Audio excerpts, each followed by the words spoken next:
ખરેખર ભાઈ આપણા વિસ્તારમાં દારૂ વેચાય આપણા માટે ખરેખર શર્મજનક છે। બુટલેગર એમ કહે છે કે અમે દારૂ બંધ નહીં કરી, અમે કન્ટિન્યુ વેચશું। આરોપી તમારાથી બેઠા છે, બહુ ખરાબ બાબત છે। આરોપી નથી બેઠા, જેને હાથ દઈને ઉભા છે, એને કોઈ જાતનો ડર નથી આરોપીઓને। તમે આના વિરુદ્ધ કેટલી ફરિયાદ કરી છે? આના વિરુદ્ધ કેટલી ફરિયાદ? અંદાજે કેટલી? ઓછામાં ઓછી 8-10 ફરિયાદ તો હશે જ બેન।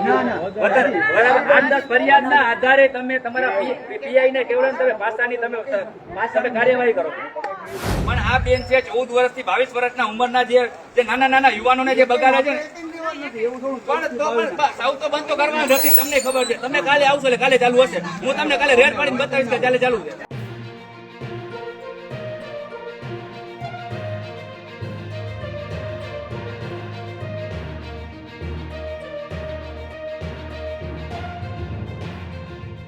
આમ તો ગુજરાતમાં દારૂબંધી છે એવું કહેવાય છે, પણ માત્ર કાગળ પર।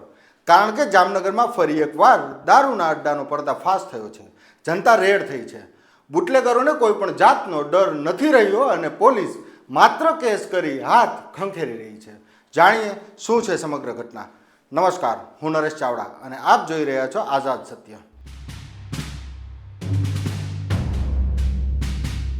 મિત્રો, વાત છે જામનગર જિલ્લાના જામજોધપુર તાલુકાના મોટીગોપ ગામની કે જ્યાં દેશી દારૂના વેચાણ કરતા બુટલેગરને ત્યાં જનતા રેડ થઈ છે, જેનું નામ ગુલમામદ ઘુઘા જાણવા મળી રહ્યું છે।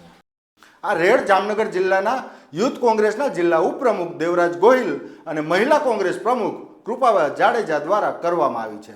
આ જનતા રેડ અગાઉ પણ પોલીસને આ વાતની જાણ કરવામાં આવી હતી। પોલીસે તે બુટલેગર પર ગુનો પણ દાખલ કર્યો હતો, છતાં ફરીથી તે જ જગ્યાએ બુટલેગરે તેમના દારૂનો ધંધો, આ કાળા કારોબાર શરૂ કરી દીધા હતા।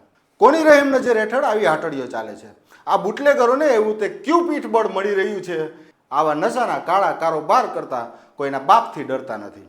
શું વારંવાર કોઈ દેવરાજ ગોહિલ અને કૃપાબા જાડેજા જેવા બાહોશ લોકોને મેદાને આવવું જોશે? શું પોલીસની કામગીરી એટલી નબળી પડી ગઈ છે કે લોકોને આવા દૂષણ વિરુદ્ધ પોતે જ મુહિમ ચલાવવી જોશે? શા માટે આ સમસ્યાનો કોઈ કાયમી ઉકેલ નથી? તમે જોઈ રહ્યા છો કે દારૂના અડ્ડા પર જે રીતે જનતા રેડ થઈ રહી છે અને પોલીસને આવવામાં સમય પણ લાગી રહ્યો છે, અને જ્યારે પોલીસ આવે છે ત્યારે એ બુટલેગર ત્યાં હાજર નથી હોતો, પણ એમના ઘરની મહિલાઓ હાજર હોય છે અને એમના ચહેરા પર પણ પોલીસનો જરા પણ ડર નથી દેખાઈ રહ્યો।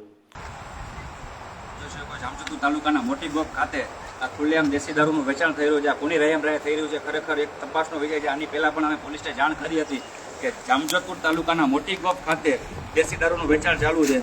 પોલીસને ફોન કર્યો, અડધી કલાક હજી પોલીસ હજી સુધી જામજોધપુર સુધી પહોંચી નથી શકી।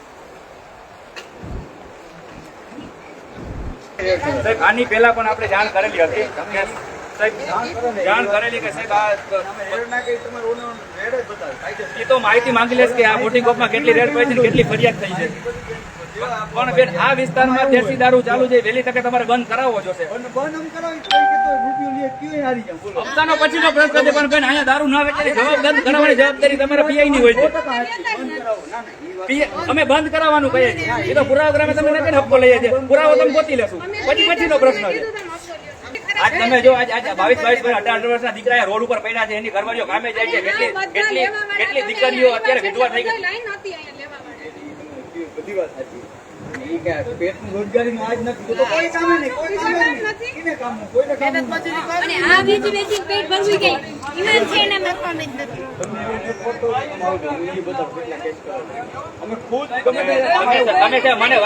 મારી વાત સાંભળો, તમે સાહેબ એક મિનિટ મારી વાત સાંભળો। તમારે આવા વ્યક્તિને શું હોય, ન્યુટ્રન્સને કઈ ના હોય બેન, તમે આના વિરુદ્ધ કેટલી ફરિયાદ કરી છે? આના વિરુદ્ધ કેટલી અંદાજે કેટલી? ઓછામાં ઓછી 8-10 ફરિયાદ તો હશે જ બેન। વધારે 8-10 ફરિયાદના આધારે તમે તમારા પીઆઈ ને કેવળ તમે પાસાની તમે કાર્યવાહી કરો।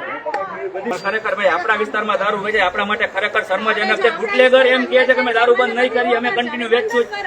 પણ આ બેન છે 14 વર્ષથી 22 વર્ષના ઉંમરના જે નાના નાના યુવાનોને જે બગાડે છે ને, પણ સાવ તો બંધ તો કરવાનું નથી। તમને ખબર છે, તમે કાલે આવશો એટલે કાલે ચાલુ હશે। હું તમને કાલે રેડ પાડીને બતાવીશ કે કાલે ચાલુ છે। તમે એમ કે 18 થી 22 એ કેમ ના વેચો છો? એવું તો કોઈના પોપન લેવા મોકલશે કાલે એવું કરશે ને પોપન લઈને ઓલો પીશે ને પાછું.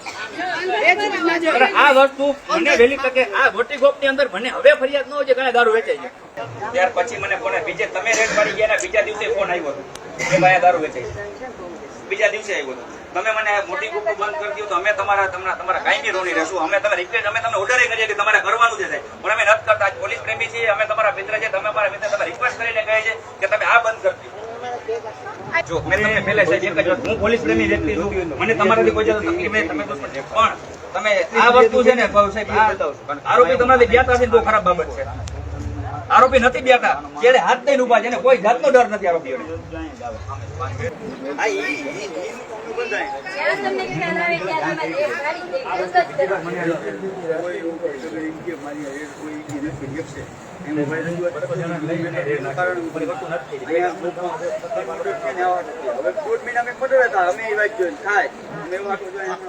હવે જોવાનું એ છે કે શું આ જનતા રેડ બાદ માત્ર બુટલેગરો પૂરતી જ કાર્યવાહી સીમિત રહેશે કે પછી આ દારૂ ક્યાંથી આવ્યો, ક્યાંથી મંગાવવામાં આવ્યો કે ક્યાં બનાવ્યો તે દિશામાં પણ તપાસ થશે. અને જો મંગાવવામાં આવ્યો તો કોણ તેને આ દેશી દારૂ પૂરો પાડી રહ્યો છે. અને જો કોઈ દારૂનો સપ્લાયર છે તો માત્ર મોટી ગોપ સુધી જ દારૂ પહોંચાડી રહ્યો છે કે પછી આખા જામનગરમાં અન્ય કોઈ જગ્યાએ પણ આ દારૂનું એક રેકેટ ચાલી રહ્યું છે. જામનગર જિલ્લામાં અવારનવાર આવી દારૂ વિશેની ફરિયાદો ઉઠતી રહી છે, જ્યાં ખુલ્લેઆમ દારૂ વેચાતો હોય છે અને બુટલેગરોને કોઈ પણ જાતનો ડર પણ નથી હોતો. હવે જોઈ છે કે આ તપાસનો વિષય છે કે પછી માત્ર આ તપાસનો વિષય છે. વિડીયો ગમ્યો હોય તો લાઈક કરજો મિત્રો, શેર કરી દેજો અને જો ચેનલ પર નવા હો તો સબસ્ક્રાઈબ કરી દેજો. ત્યાર સુધી મને રજા આપશો. જય ભારત, જય સંવિધાન.